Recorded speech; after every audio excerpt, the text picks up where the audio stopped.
Now let's step back and summarize MapReduce in terms of the execution overview. So in particular, we assume we have some large data set and we're going to split this data across machines. And then on each machine, this is our map phase, we're going to do some operation that's data parallel, so splits across the data divided on these different machines, and then emit some key value pair. So for example, maybe we emit the key value pair udub, comma 1. So that might be what K1 might represent udub and V1 the number 1 in the example that we showed on the last slide. And then after emitting all these key value pairs, then we do what's called the shuffle phase. And the shuffle phase is where we take these key value pairs and assign each of them that have the same key to the same machine for the reduce phase. So every key value pair is going to get assigned to machine H of that key, where H is our hash function. So then what we end up with is in the reduce phase, there's going to be some aggregation step where for every key, we're going to look at all values associated with that key. So we're going to look at all these key value pairs, and for a given key, we're going to aggregate across all those values.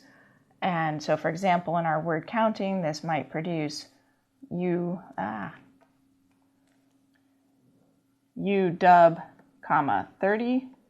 That might be what K1 V1 represents here.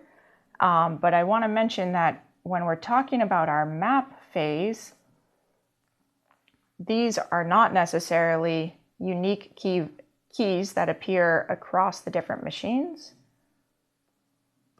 So may have same key appear on multiple machines. Whereas when we're in the reduce phase, we're going to end up with unique keys on every machine. And that's why in terms of our notation here, we say K1, K2, and this is K1 prime, K2 prime, and so on. So these primes indicate that it could take the same value as what it did on the other machine, whereas here we're just saying K1, K2, K3, K4, K5, 6, and so on. These are each unique values from the entire set of possible keys. Okay, and remember that this reduce phase, it has to be an operation that's data parallel across keys. And then finally, the last step is that you're gonna save your results to disk. Okay, so this is the summary of the standard MapReduce execution flow.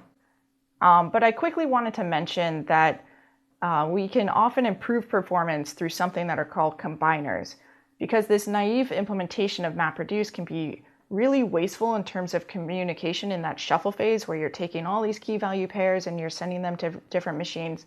Because, for example, if you have a large set of documents and some reasonable vocabulary, you're going to have lots and lots and lots of these counts of word, comma 1, word, comma 1, word, comma 1, word, comma 1. And all of those have to be sent to a machine. And so that's a lot of communication. So just to make this really explicit, let's say we're looking at machine 1 and we're counting words on all documents that were allocated to machine 1, and we emit udub,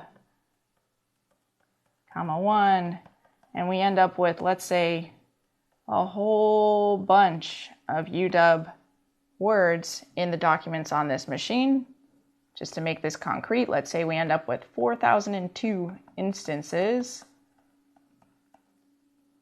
of udub 1 on machine 1. And all of these are, let's say, going to be shuffled to machine 7 for our reduce phase. And this would happen if h of udub, our hash function on key udub, is equal to 7. That's how we would shuffle all of these instances to machine 7. Okay, well, a combiner represents a very simple solution to this problem, which is to perform a reduce step before sending things over to another machine. So perform this reduce locally to each one of the machines in the map phase before doing the shuffle and the subsequent reduce.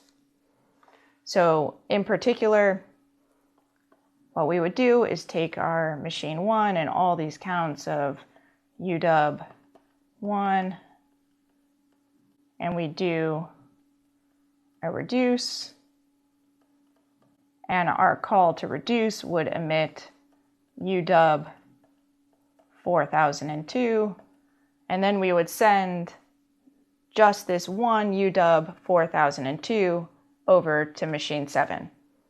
And note that the reason that this works, the fact that we can do this local reduce and then do another reduce after we do a shuffle from the other machines, is because we have a commutative associative reduce step.